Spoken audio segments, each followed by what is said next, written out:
ለቡድቅ ለመጋዘን ለመስተፋቀር ለትምህርት ለግርማ ሞገስ ምን ያልተጻፈ ነገር አለ? ለጥይትም ይላል። ይሄ ከእናንተ የተገኘው ነው። ከአዲስ አበባ በያሉበት ነው ሰዎች ጸሎት ይደረግልን ብለው መልእክት በመላክ በአካል በመገኘት እናንተ እኛም ደግሞ መልእክታችሁን ሀሳባችሁን ይዘው በመምጣት የጸሎት ማስደረጊያ የሰጣችሁት ገቢ ያደረጋችሁት ብር ይሄ ነው። የክርስትና ስማችሁ ደግሞ ይሄ ነው። አሁን አንድ መልእክት አስተላልፋለሁ። ብከ ንወድኦሙ ለኩሎሙ ዛሬና በአንተ ጠላቶቻችንን እንወጋቸዋለን። መዝሙረ ዳዊት 43:5 ላይ የሚገኝ ኃይለ ቃል ነው። አባቶች ካህናት፣ እንዲሁም የደብሩ አስተዳዳሪ ቀሲስ ከበደ እንዲሁም ደግሞ የደብሩ ቄሰ ገበዝ ቀሲስ ኃይሌ ከኛ ጋራ ከአዲስ አበባ ጀምራችሁ ይህን ቦታ ተሳልሜ በረከት አገኛለሁ ብላችሁ በታላቅ ተስፋ በታላቅ እምነት እዚህ ድረስ የመጣችሁ የአዲስ አበባ ተጓዦች በኃያሉ በልዑል እግዚአብሔር ስም እንደምን ሰነበታችሁ? እንደምን አደራችሁ? እንደምን ቆያችሁ? ከክፉ ሁሉ ሰውሮ ይህችን ቀን ያሳየን አምላካችን ኢየሱስ ክርስቶስ ክብር ምስጋና ለስሙ ይሁን፣ አሜን። እንግዲህ አሁን ፕሮግራሙ እየደረሰ ነው።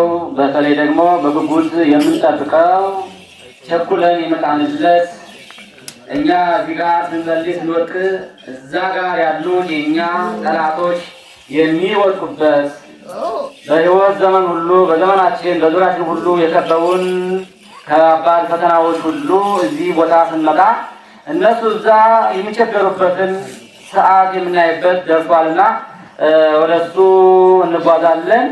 ግን በመነሻ ላይ ያነሳሁት አረፍተ ነገር በአንተ ጠላቶቻችንን እንወጋቸዋለን የሚል አረፍተ ነገር አለው። ይሄ አረፍተ ነገር ዛሬ በቅዳሴው መካከል ዲያቆኑ የሰበከው ምስባክ ይባላልና ገሮኛ እንዴት እንደተገናኘ ከኛ ሀሳብ ጋርና ከኛ መንገድ ጋር በጣም የሚገርም ነው። እንግዲህ ዛሬ እኛ እዚህ ቦታ የመጣ ነው ምን ለማድረግ ነው?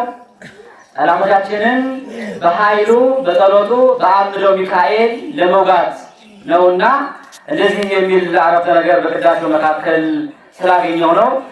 እዚህ ቦታ መጥቶ በረከቱን አግኝቶ የሄደ ሁሉ ብዙ ተስፋን የሰነቁ ብዙ ምልክቶችን ያዩ ወገኖች አሉ። ዛሬም ደግሞ እኛ ጠላቶቻችንን በዙሪያችን የሚወጉንን ክፉ መናፍስት በሰው ላይ እያደረ ሰውን የሚያንገላታ ሰውን የሚጎዳ አደገኛ መንፈስ ምድራችን ላይ ተሰራጭቷልና ያን ደግሞ ልናስወግደው ልናርቀው የምንችለው በአምደው ሚካኤል ነውና እዚህ ቦታ በሰላም በጤና ስለመጣችሁ እንኳን ደስ አላችሁ።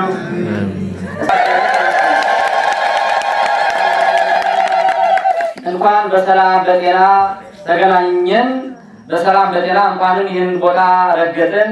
አሁንም ከዚህ ጊዜ በኋላ ጠላቶቻችንን በእግዚአብሔር ኃይል በቅዱስ ሚካኤል አማላጅነት በቅዱስ ሚካኤል ሰይፍ የምንወጋበት ታላቁ ሰዓት ነውና እንግዲህ ከዚህ በኋላ መምህራችን ያለውን መልእክት ያስተላልፉልና ወደ ብዙ ሰዎች ስዕለት ልከዋል። እዛም ሆነው ያልቻሉ እዚህ የመጣችሁትም እንዳላችሁ ሆኖ ያንንም አያይዘው ይገልጹልናል። አሁን ወደ መምህር ወደ መድን ወስዳችኋለሁ።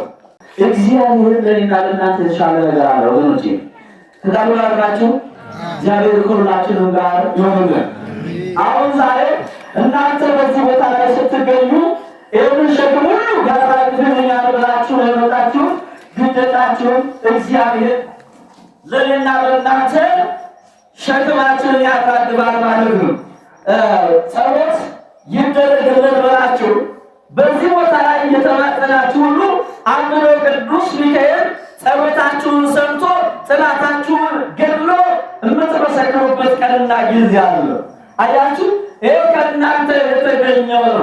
ከአዲስ አበባ በያሉበት ነው ሰዎች ጸሎት ይደረግልን ብለው መልእክት በመላክ በአካል በመገኘት እናንተ እኛም ደግሞ መልእክታችሁን ሀሳባችሁን ይዘው በመምጣት የጸሎት ማስደረጊያ የሰጣችሁት ገቢ ያደረጋችሁት ብር ይሄ ነው።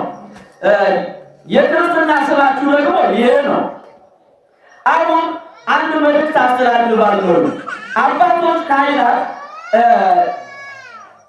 ከተለያየ ቦታ ሀገር ከተለያየ ዓለም ሰዎች ይደውላሉ። እኔ ጋር ነው የሚያለቅሱት ማለት ነው። እኔ የምሰማውን ለቅሶ እኔ የምሰማውን ሲቃ ብትሰሙ እግዚአብሔር መምላችሁ መብላት የማያስፈልጋችሁ መጠጥ የማያስፈልጋችሁ። ለምን መሰላችሁ? ሰዎች ሲታወቁ እኔ እታወቃለሁ። እናንተ ደስ ስላችሁ እኔም ደስ ይለኛል ማለት ነው። አንዱ ቅዱስ ሚካኤል እኮ ስሙን ጠርቼው እንደዚህ ያደረገ ስትሉ ያ ነው የኔ ደስታ።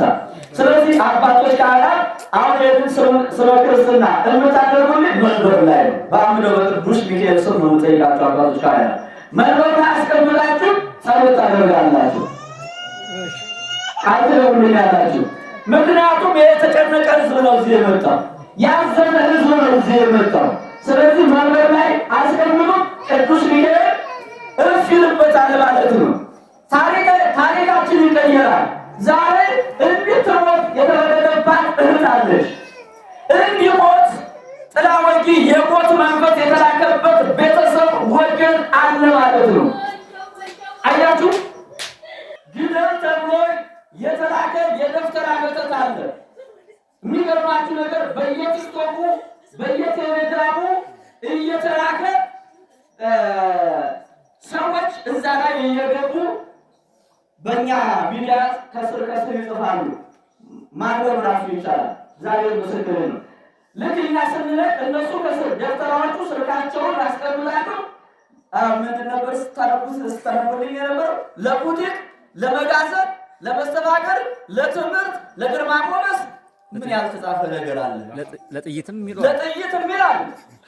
አያችሁ፣ አሁን ሰው ለትዳር ይላል ያልተባለ ነገር ይሄ እኛን ስልክ እኛ ማስታወቂያ ስንለቅ እነሱ ከስር አያችሁ፣ ባላችሁበት ሁለት እንሰራላችኋለን።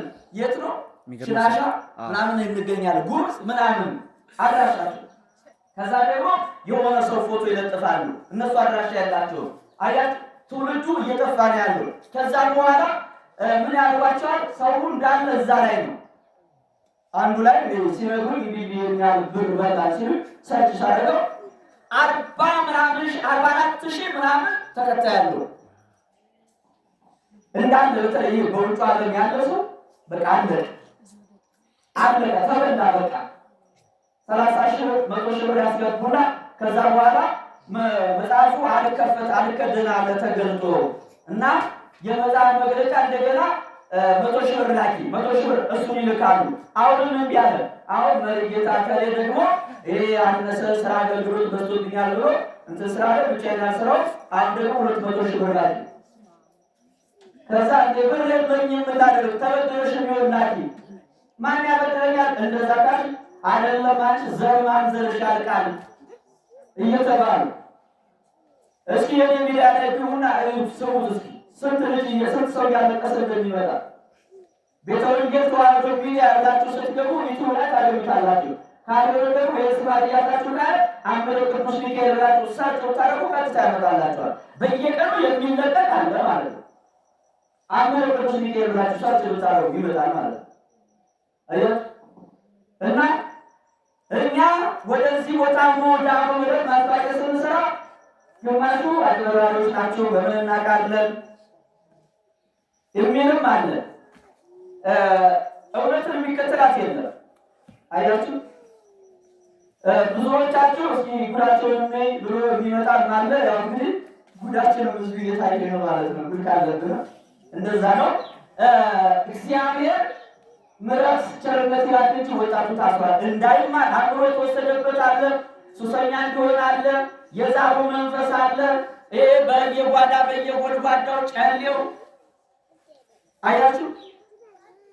አሁን ያ ለትውልዱ እየተላለፈ ትውልዱ ወጣቱ እንዳይማር ተቆላጭቶ እንዲቀር ውጤት አልባ እንዲሆን ተብሎ እንዳልተማረ እንዲሆን ግማሹ ሃይማኖት ይቀይራል፣ ግማሹ ሱስ ውስጥ ገብቷል፣ ግማሹ ራሱን አጥፍቷል፣ ግማሹ መኪና በልቶታል። ያ መንፈስ ነው ግደል የተባለ መንፈስ።